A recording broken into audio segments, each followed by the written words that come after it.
Hi, I'm Kirby Allison, and we love to help the well-dressed acquire and care for their wardrobes. In today's Shoe Shine Sunday, I'm here with Robert Keyte from Keyte Silks, one of the preeminent silk merchants and tie makers in London. And we're happy to have him here visiting in Dallas. We've just finished selecting some silk for our new permanent collection. And we're going to sit down, shine a pair of shoes, and just chat about ties and silks. I'm Kirby Allison, and I love helping the well-dressed acquire and care for their wardrobes.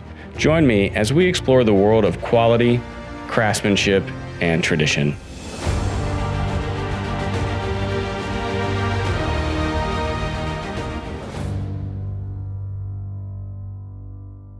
Robert, hey, thank you so much for coming. Pleasure. I appreciate you flying all the way out here. So I always like to open with, what we're shining here. And so I'll go first.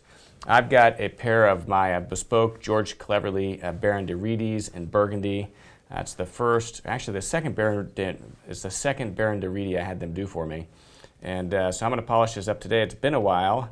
So I'm going to use a little bit of a Renovateur and just a burgundy Pomadir cream polish. And then you've been traveling, so these shoes certainly show a little bit of wear of travel. Yeah. So we'll really be able to turn those out today. Yeah. But what do you have for us? So these are a pair of Lokes, and as you can see, they're pretty tired after a week's travelling. So absolutely, we're going to polish them up, and hopefully when they're finished, it'll be. Well, I love Loke. They've got a shop right there on Jermyn Street, and it's one of the kind of preeminent, English, shoe manufacturers doing Goodyear welted shoes, and we've got a lot of customers that love Loke. So, well, great. Well, why don't we open with some of the Renovateur? I think both of these probably need a little bit of TLC.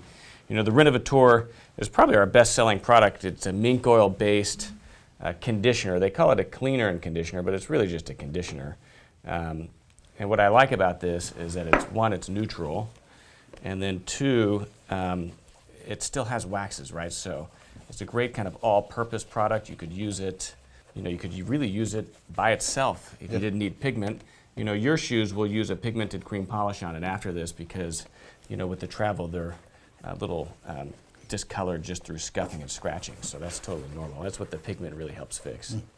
So tell us a little bit about, kind of your background, Robert. I mean, you've been, in the tie trade, the silk trade, really for as long as you've been around. Yes. My introduction to the silk business, tie business, was through my grandfather. Okay. My grandfather was Basil Brown, and he was from Holiday and Brown. Okay. And he suggested, at the age of 16, he asked me what sort of job was I looking to, what sort of career I was thinking about. And at that age of 16, I had no clue. And he suggested that I contact a company called David Evans in Crayford and Kent, because they were looking for young apprentices. And what would you have been apprenticing? Like the actual sales side of it, or working in the factory? I was working in the factory. Okay. I did, it was 6 months actually printing. Okay. And that combined with hand block printing, impact printing, and screen printing. Okay. And then after that period of time, I then went into the wash house, then I went into the steam shop, and then I went to the finishing department. Okay. And then I finally ended up in the stock room. Okay. And then after my stint at David Evans, I was sent up to Vanner's Silks. Vanner's. Okay. In Sudbury, and to get a general knowledge of weaving. So you guys were printing silk, Yes. Dye and discharge, kind of screen printing the traditional way, and this is, and then Vanner's would have been doing the weaving. The weaving, yeah. And would you guys weave silk also? Well, David Evans was purely all printing. Printing, okay. And of course, David Evans was well known for its unique the madder process. Okay. And this is ancient madder. The ancient madder, which they did, which they would.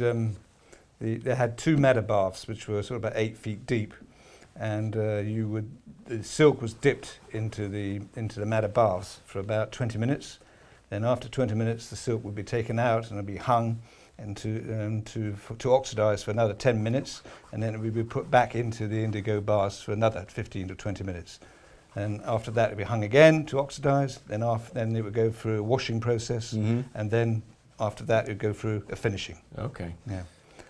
Well, madder is incredibly unique, and that's kind of where you have your kind of claim to fame now. Yes. Is, really being one of the only, now, I mean, I guess, this was back, you were at David Evans, you went to Vanners. Yeah. And then now you're with R.A. Smart and kind of Robert Keyte. That's right. And so you are now the madder guy. Yeah, well, basically, Evans stopped producing the madder around about 1996, 97. Unfortunately, that's when I decided in 98 to leave David Evans, because the one thing they were unique for, they decided to stop. Yeah, it's tragic. Tragic. So I left David Evans, and they just flat stopped it, like it wasn't. Yeah, they turned it into a shop, and so that's when I decided to leave and start up Robert Keyte, and then I was as a liaison with Smarts, and Smarts found a way of producing the madder that David Evans has ceased to produce.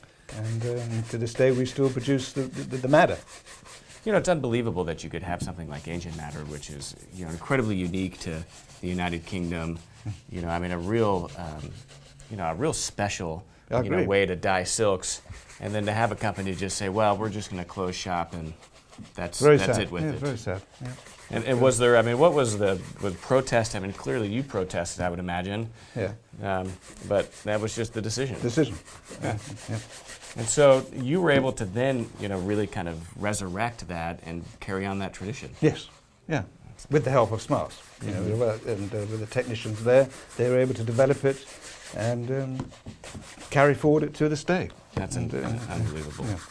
And so, ancient madder. I mean, talk to me a little bit about ancient madder. I mean, that's how we first met, because anyone that wanted ancient madder ties. I mean, you're the guy. I mean, you are literally the only guy in the world doing real, authentic ancient madder. Is that right? Well, basically, the madder process the secret is in the print colours, which resist the indigo dye, and that's basically the secret. And so you're still dye and discharging, so it's screen printing. It's screen printed, but it's basically on white silk, and it's not until after when you print the reds and the greens and the golds. And after it's been printed and steamed, it then goes into the indigo bath. And where the white is, that would turn to the indigo. Yeah. But the print colours, the red, the greens, and the golds, and the chestnut, they resist the indigo. Yeah. So you brought some ancient madder with you here. Why don't you pull that out and show us, just so that we can see it? I'll work on your shoes, because ancient madder. I mean, it's a long time ago. I mean, every haberdasher would have some ancient madder. Silks, but now, ancient madder is really quite difficult to find. I mean, it's not as ubiquitous as it once was. Yeah. So when we print this piece, for example, where you see the light blue, that when we printed that would have been white. And then we print the black filetto print, and then we print the red, the chestnut, and the gold. And all that's done separately. I mean, in this dye and discharge screen process, each screen is one color. Exactly. So you've got separate screens for each individual colour. And after it's been printed, it's steamed, and then it goes into the indigo bath. So where it was originally white, it now turns blue. And then you can tell by the back of the fabric, it's got the indigo tinge from the bath. And so you actually see, that. I mean, that's the color of the indigo. And you had another swatch of just a regular dye and discharge. Yeah. Where did that go? Show the back of that. You can see, really where the silk has a completely different character to it. Has a completely different character. Yep. With ancient madder, of course, you get very interesting, very unique colors. But you also get a very, very unique hand. Yeah, well, basically the unique hand is because of the extra processes that the fabric's going through. So when you look under a microscope, it's the fabric is breaking down. It's the fibres that are breaking up, which gives it sort of a dusty look and a softer handle. So it's due to the additional processes of the fabric. The more you handle the fabric, the softer it becomes. And so this is during the dyeing process. I mean, the more well, the dyeing process, the madder process, then in indigo, obviously in the finishing process, and all the time the fabric's being handled and you're breaking down the fibres. Yeah, and that's described as having a really gummy hand. Yeah, the gummy hand is purely because when you look under the microscope, it's because of the breaking down of the fabrics. And that's what creates that illusion, I suppose, is the only word I can put to it. Yeah. And so what are, I mean, you guys are still producing this. I mean, is it, I mean, you guys are really kind of the stewards of ancient matter. I mean, what have been some of the challenges of maintaining that process? I mean, are raw materials more difficult to come by just because they're relatively rare, or is it, once you have the formula, it's...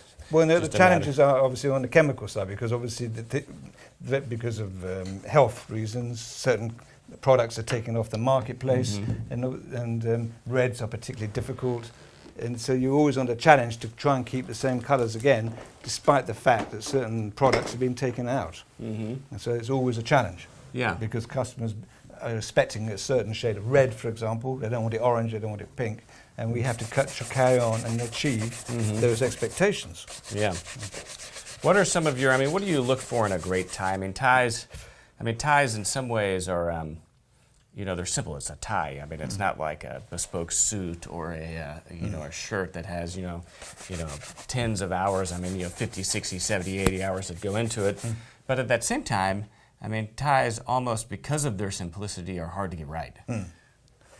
Personally, I'm looking at the richness of the colour, the design, obviously the amount of work to go, the amount of hours that go into creating that particular design, and the colours, and the richness, and obviously the other important part is the handle of the fabric and the softness of the tie. Yeah, because you're colouring everything yourself. Yes. And you have an extensive archive that I guess you've kind of inherited over the years. Indeed, yes, yeah.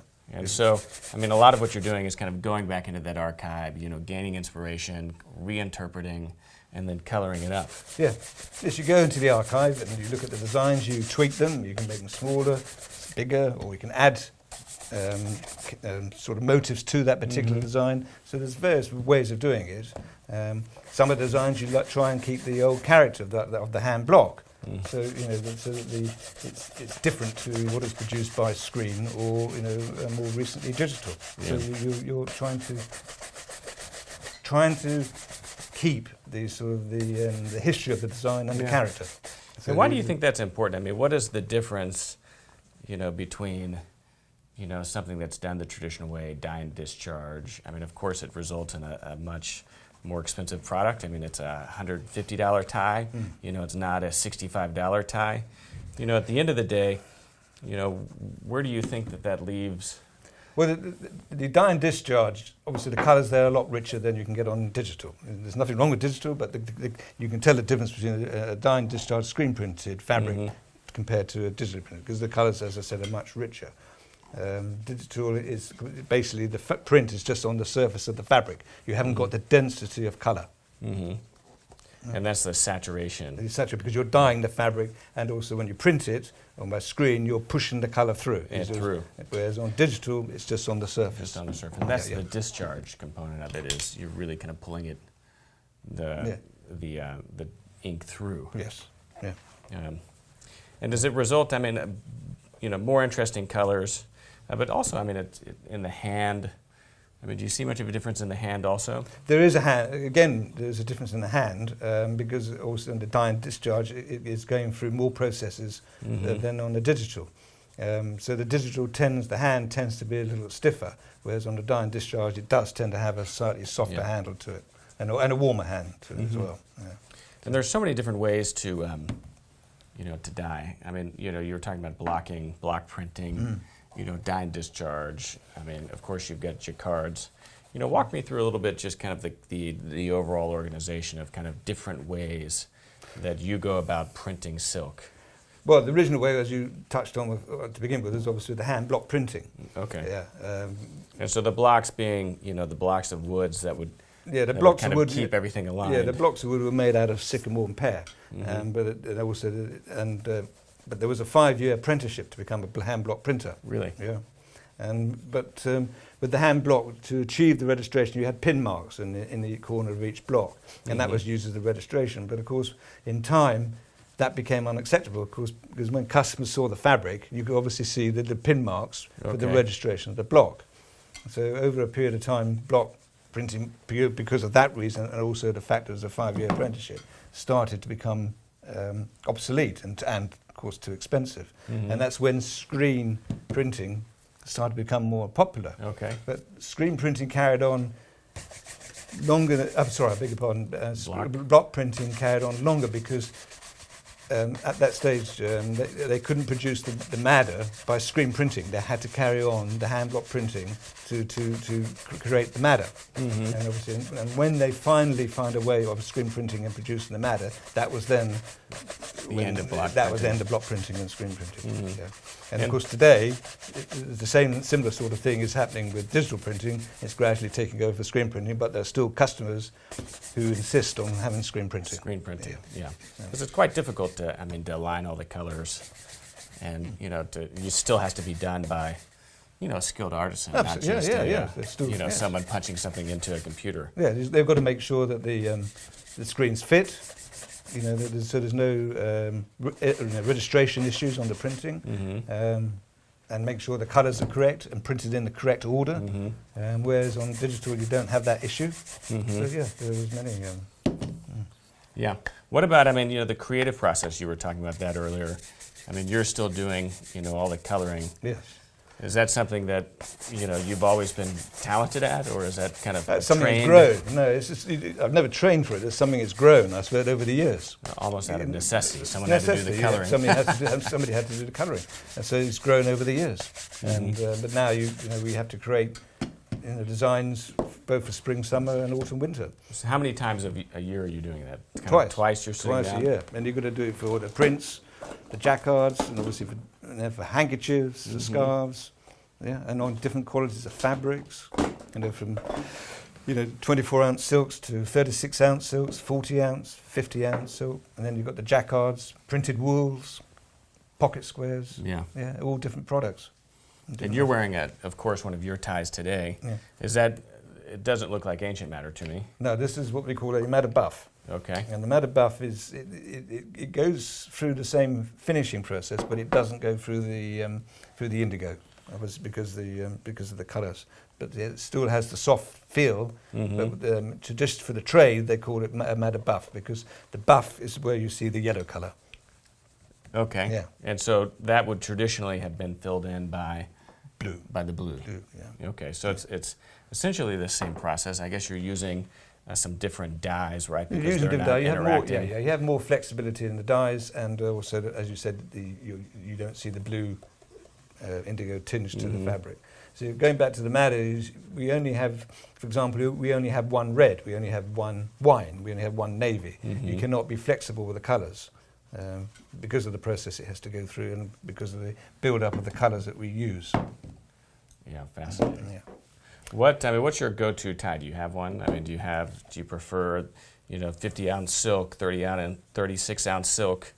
Do you prefer, weaves or, someone in the business you just... Well, I suppose I'm slightly biased because I've always been in the print trade, so I'm always I have a preference for printed ties, and they do tend to be either a 36-ounce or a 40-ounce. How are the ties different? if you go into your closet and pull, do you have any ties that are 50 years old, that... Well, I certainly have my favourites, yes. Are those ties different? Does someone keep ties for that long? I think there are people out there who keep ties, yeah. I think so. Yeah. How big's your tie collection, you think? My personal one? Yes, at your home. Your wife throwing them out in boxes. I probably have a dozen favourite ties, and out of that, the rest is probably have about maybe 50 ties, but probably a dozen favourite ones. So describe to us some of your dozen favourite. Well, they tend to be similar to what I'm wearing now, but also I suppose in the main Paisleys. Paisleys? Paisley, yeah. Okay. Yeah. Very traditional. Paisleys, I feel like Paisleys are an acquired taste. Paisleys. I would agree with that. I would agree with that assumption. Yeah. I've yet to acquire the taste for Paisleys. Yeah. No. Are they all matters or both? No. There's some matters and some regular dye discharge. But, no. Yeah. So Robert, someone that we see a lot of people reaching out to us because they've seen one of our YouTube videos and they're interested in either starting a wardrobe or beginning to invest in quality. We of course approach it a lot from the perspective of shoes, but ties. How would you counsel someone that's looking to begin a tie collection? Where would they start? To begin with, I think you'd have a small collection of regimental ties, and then going forward from there, you would have maybe 4 or 5 designs for the Madder, and then you go on to Macclesfield neats, and maybe some hunting, shooting motives. Okay. Because that's an important sector of the market as well, not to be ignored. So yeah, and also very classic city gentleman's type designs, like a regular dot or single motive, which are traditionally smart. But also people want to know. The customer now wants to know, the history of the designs. People are interested now in where the product comes from, how it's made, and the originations of it. So they need a history, which people want, especially on the top end of the market. Absolutely. I mean, I think that that's one of the things that separates a well-dressed gentleman from someone that's just dressing well is the connoisseurship. Yeah. It's knowing something about what it is you're wearing. Yeah. And having sought that out, the kind of traditional quality levels. This is probably my single favorite tie. This is our sovereign grade, basket weave. It's a wedding tie, I guess is how you would classify it. It's a jacquard, so it's woven. Probably my favorite tie. I mean, it's so versatile. I mean, this, something dark, white shirt, beautiful. But, talk to me a little bit about kind of the construction of this tie. Maybe show us the slip stitch. Well, when they're making the tie, obviously the time it's cut, first of all we pin it, put pins up the centre of the tie. And then the ladies then follow the stitch of the pins going up the tie. And then it's finished with a loop. And the reason this loop, this allows the tie to stretch and shrink. Yeah, so stretching and shrinking? Talk to me. I mean, so you can get hold of the tie and you can literally pull it like that. And then also the fact it goes back to its original shape, and there's no pressure on the thread going through the tie because it's flexing, because of the loop, which is excess thread through, it's stretching with the tie. Because you've got it's a 3-fold tie, you have to fold it together somehow. Yeah. And so if it's not a hand slip stitch, how would it be closed? Well, you wouldn't have the loop there, for example. It would be tied to the but there's a machine that can do that? Yeah, it's what we call a Liba machine, Liba. This is a machine that can do that, and so it doesn't matter, in a matter of seconds, the stitch goes straight through the ties. Okay. So obviously they can turn out many ties. But it doesn't have that flexibility in the... No. And so so that's going to help a tie kind of, at the end of the day, kind of return to its shape. Yeah. And also with a hand tied, you should just about be able to put your little finger through each stitch. Mm-hmm. And so some people might do that in an obnoxious color thread just so that you can see it, but here you're not seeing it because, again, we, of course, do it much more discreetly with the tone-on-tone. Exactly. But if you open this up, you should be able to do that. Pull that. Yep. And then that's... You see, and then you just put it back out again. You just pull it back out. It's amazing. And then what else? I mean, also how it's cut in the bias is very important. Yeah, it's got to be cut on the bias. Otherwise, when you wear the tie, if you look at some of the ties, it will have what we call wave marks to it, because it's not been cut in the bias, so it's got slight little waves to it. So if you see a news presenter, you can see that tie hasn't been cut correctly on the bias. And it'll also twist, won't it? It twists. Yeah, and also the other difficulty is to keep. When we make the tie, it's completely symmetrical, so each side is the same dimensions. Yeah. Do you have any preference in tie knots? What tie knot are you wearing today? Is it a Windsor? Is it? I suppose, yeah. Half Windsor, maybe. Half Windsor. Okay. Yeah, that's my preference. Yeah. Single. Some people do double half Windsor. Some do a single. Double is too big for me. Too big. It's too big. But too bulky. This is just a single. Yeah. This is an old birdie, which. I was taught by a neighbor, and I like it. It's long, slightly asymmetric. It's funny. I feel like most men, they learn how to tie a particular tie knot, and then, they never think of it again for the rest of their lives. Well, no, and they couldn't even tell you what it's called. Yeah. So that's a comfort. We call it a comfort factor. Yeah, absolutely. There's something to be said about just in the morning being able to just, not think about it too much. Which I feel like is a hallmark of a proper gentleman is, gentleman's well dressed and certainly, pays attention to tradition and craftsmanship and heritage. but not in a fussy, pretentious way. Right. So a lot of it is kind of accumulated over one's lifetime. You learn how to tie, a beautiful tie knot. You learn the tricks of getting a great dimple. Yes. Then you never think about it again No, for the you rest of your life. Yeah. Or you invest in, a wardrobe of nice ties, and you've got, a nice rotation of 24, 36 ties, and whenever you go into your closet, you don't have to think about matching, because 90% of what you have would all work together. Exactly. Yeah. Definitely right. Well, thanks for coming out, Robert. My pleasure. Your shoes look great. These should, Thank you. they should let you board the flight. These really shined up more than I expected. Just with a little bit of Renovateur and Pomander cream. The only thing I could have done more is a little bit of wax, but I think with a nice casual loafer like this, you really want a soft finish. Yeah. I mean, if it was shining as much of these, it probably would maybe be a little bit too much. So you should have at least one more trip out of those. Fantastic. Yeah, Robert, thank you so much My for coming. pleasure. Thank you for asking. Thank you. And you joining us. Thank you, Kirby. Thank you.